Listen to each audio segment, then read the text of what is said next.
Rand Paul just asked a great question. How and why did the left abandon its once stellar defense of free speech? The answer is simple. For the same reason many conservatives are now abandoning free speech. A few months ago, conservatives were denouncing cancel culture and criticizing censorship by the left. But ever since the attack by Hamas on Israel in early October and the subsequent war in Gaza afterwards, Republicans have been some of the first, the most eager to trample on our First Amendment rights. Just ask Ron DeSantis.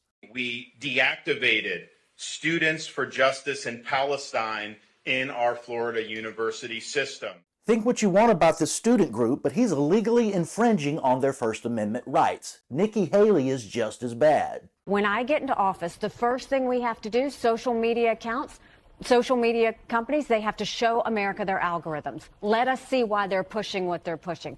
The second thing is every person on social media should be verified by their name. Like it or not, Nikki, anonymity is part of free speech if that's what people want. Not to mention, it has a lot to do with the foundations of our own country. You ever heard of the Federalist Papers? Why are DeSantis and Haley coming out so strongly against free speech? Well, they have determined that there are threats in this world to America and our ally Israel that makes it where we can't really have a First Amendment in the way we used to anymore. Now, they would never frame it that way, but that's exactly what they're doing. The left uses similar logic. There was a time in this country when being for free speech is what defines you as an American liberal. You would say things like, I'm a card-carrying member of the ACLU, with free speech being the center of that comment. But around the rise of Donald Trump in 2015, many on the left began to think that he was such a threat to democracy or normalcy that maybe we couldn't have free speech in the way we used to, and maybe it was worth limiting the First Amendment. When the blockbuster Twitter Files report came out in March showing that the government had colluded with social media to censor our speech, it was a huge story that most didn't pay attention to because the left kind of had no problem with what they were doing. They support censorship. To the degree that the media even paid attention to this big news, it was to mock the report and even mock the reporters.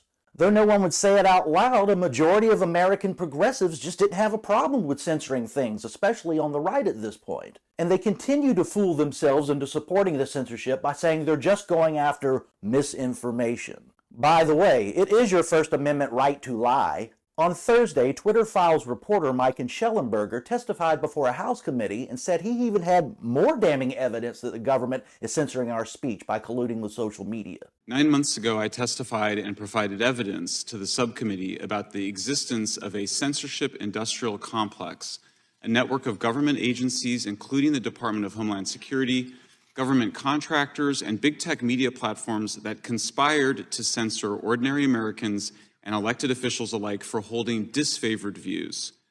I regret to inform the subcommittee today that the scope, power, and law-breaking of the censorship industrial complex are even worse than we had realized back in March.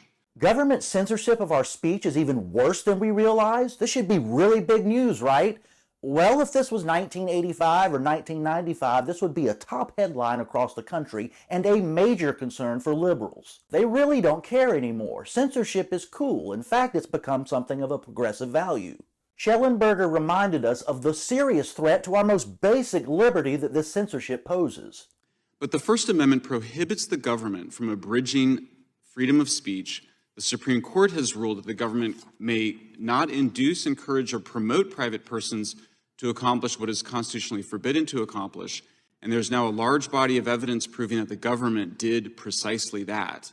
They even censored Congressman Thomas Massie, something he wasn't happy about on Thursday. Is there ever a good reason to censor a member of Congress? If they can do this to a member of Congress's official account, they can do it to anybody.